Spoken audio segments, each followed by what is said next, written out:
Historia de México. La Nueva España del siglo XVI al siglo XIX. Contenido: Mesoamérica, descubrimiento y la conquista. Para entender el proceso histórico de la conquista y la formación de la Nueva España, es importante conocer algunos puntos previos. Empecemos por Mesoamérica. Mesoamérica fue una zona geográfica que abarcó desde la mitad de la República Mexicana hasta Honduras y que se puede dividir en diferentes periodos que veremos a continuación.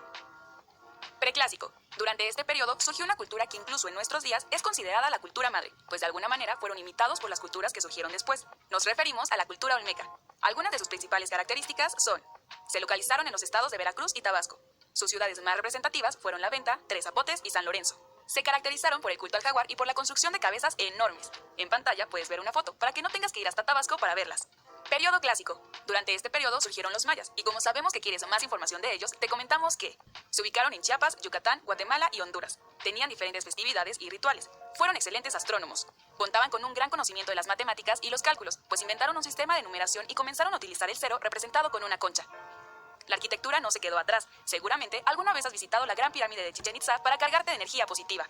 Periodo posclásico. En este periodo, la cultura más importante fue la azteca. Se establecieron en el lago de Texcoco, donde fundaron su ciudad al encontrar un águila parada en un nopal devorando una serpiente. Seguro ya conoces la historia y si quieres ver esa imagen, la puedes encontrar en cualquier moneda que tengas al voltearla. Entre las principales características de los aztecas encontramos que fueron un pueblo guerrero, pues dominaron a varios pueblos que se encontraban cerca de su territorio y los obligaron a pagar tributo. Utilizaban códices para transmitir información y hacían cálculos matemáticos con gran exactitud. Utilizaron el sistema de chinampas, que eran extensiones de tierra sobre el lago en donde cultivaban sus alimentos. Algo así como Xochimilco, pero con más tierra. Descubrimiento de América. Fue un suceso que se dio cuando Cristóbal Colón se embarcó en una misión para encontrar una nueva ruta comercial a las Indias, a bordo de las 3 carabelas conocidas como la Niña, la Pinta y la Santa María. Este viaje fue patrocinado por los reyes católicos Isabel y Fernando de España. Colón llegó a tierra el 12 de octubre de 1492, pero fue Américo Vespucio quien descubrió posteriormente que Colón no había llegado a las Indias como había creído, sino a un nuevo continente. Por esta razón, el continente se llama América y no Colombia.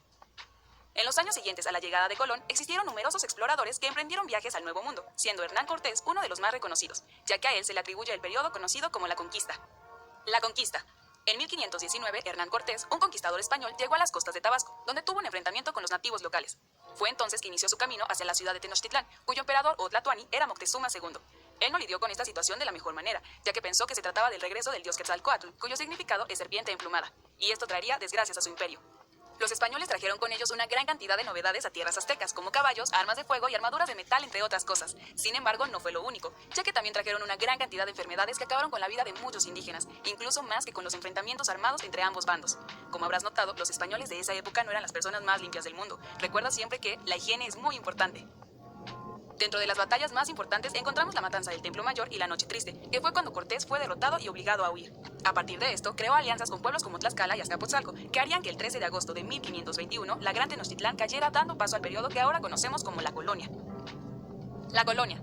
Se le conoce con este nombre al periodo que comprende desde la caída de Tenochtitlán en 1521 hasta la consumación de la independencia en 1821. Durante esta etapa, México fue conocido como Nueva España, ya que era considerada una extensión de España misma. Por esta razón, se fundaron algunas instituciones que regularían las leyes, el comercio y la justicia. Algunas de las más importantes fueron el Real Consejo de Indias, la Casa de Contratación de Sevilla y el Tribunal del Santo Oficio. Este último se encargaba de todo lo referente a la religión.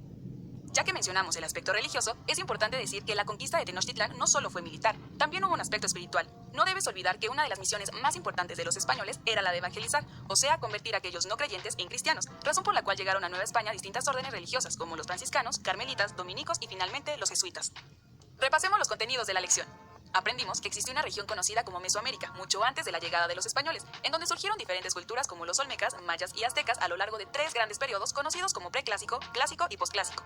También hablamos del descubrimiento de América el 12 de octubre de 1492 atribuido a Cristóbal Colón, quien pensó que había descubierto una nueva ruta comercial hacia las Indias. Sin embargo, fue Américo Vespucio quien descubrió en verdad que se trataba de un nuevo continente. Identificamos la caída de Tenochtitlán y la conquista española llevada a cabo por Hernán Cortés.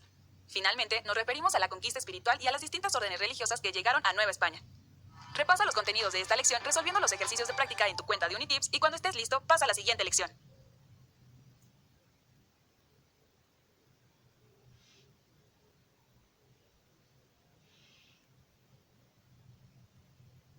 La Nueva España, del siglo XVI al siglo XIX. Contenido: organización política, estructura económica y social, arte, ciencias y las reformas borbónicas.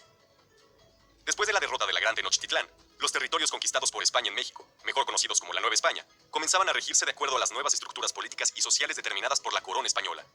Organización política. Para administrar las nuevas colonias desde España, en 1524, el rey de España creó el Consejo de las Indias.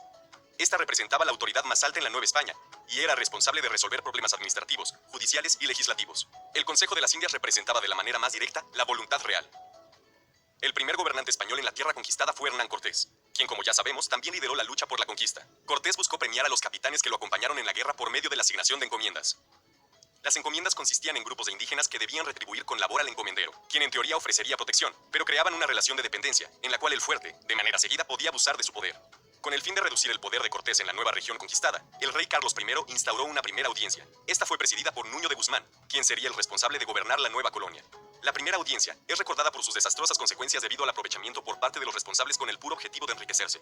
Es por esto que el rey decide instaurar una segunda audiencia que duró de 1530 a 1534, sustituyendo el sistema de encomiendas de Cortés. Para lograr un control sobre la población, se dividió el área en ayuntamientos.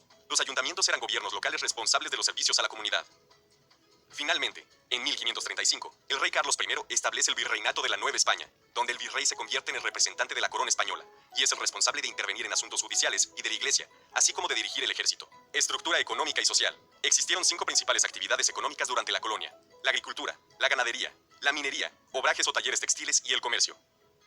Adicionalmente, existían 3 principales formas de propiedad de la tierra. 1. Las tierras propias, que pertenecían a los ayuntamientos quienes cobraban renta por su uso.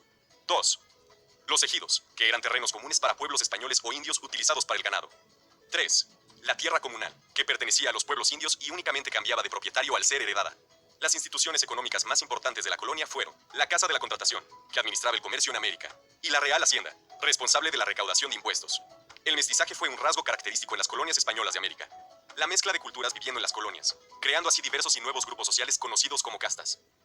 Las castas más conocidas son mestizos, hijos de españoles e indígenas; mulatos, hijos de negros y españoles; zambos, hijos de indígenas y negros. A los hijos de españoles nacidos en la Nueva España se les conocía como criollos. Arte y ciencia. El arte y la ciencia tuvieron un auge importante a lo largo de la época colonial. La literatura tuvo representantes como Sor Juana Inés de la Cruz y Bernardo de Balbuena. La arquitectura floreció por medio de los estilos románico, gótico, barroco y neoclásico, con exponentes como Manuel Tolsá, quien realizó obras como el Palacio de Minería, finalizó la Catedral Metropolitana y la escultura de Carlos IV, hoy conocida como el Caballito. El mundo académico estuvo en manos de la Iglesia, quien fundó diversos colegios y universidades como la Real y Pontificia Universidad de México, donde se impartía medicina, teología y derecho, el Colegio San Juan de Letrán y el de la Santa Cruz de Tlatelolco. Las reformas borbónicas. A finales del siglo XVIII, la corona española pasó a manos de la dinastía de los Borbones, quienes inician una serie de reformas administrativas, económicas, militares y religiosas conocidas como las reformas borbónicas. Estas coinciden con el auge del movimiento que estudiamos en Historia Universal conocido como la Ilustración. Las principales reformas borbónicas fueron la creación de un sistema de intendencias en la Nueva España para reducir el poder de virreyes, limitación de la participación de la Iglesia y aristócratas en materia política, la reorganización del Consejo de Indias, la expulsión de los jesuitas de territorio español. Las reformas borbónicas tuvieron un impacto en la Nueva España al alterar la vida económica y social, por lo que se considera como uno de los principales antecedentes del movimiento de independencia de México. Conocimos la organización política, económica y social de la Nueva España, así como las instituciones más importantes durante dicho periodo. Mencionamos el desarrollo de la cultura y las artes y sus principales exponentes. Finalmente revisamos las reformas borbónicas y su impacto en la Nueva España. Repasa el contenido de la lección resolviendo los ejercicios de práctica en tu cuenta de Unitips.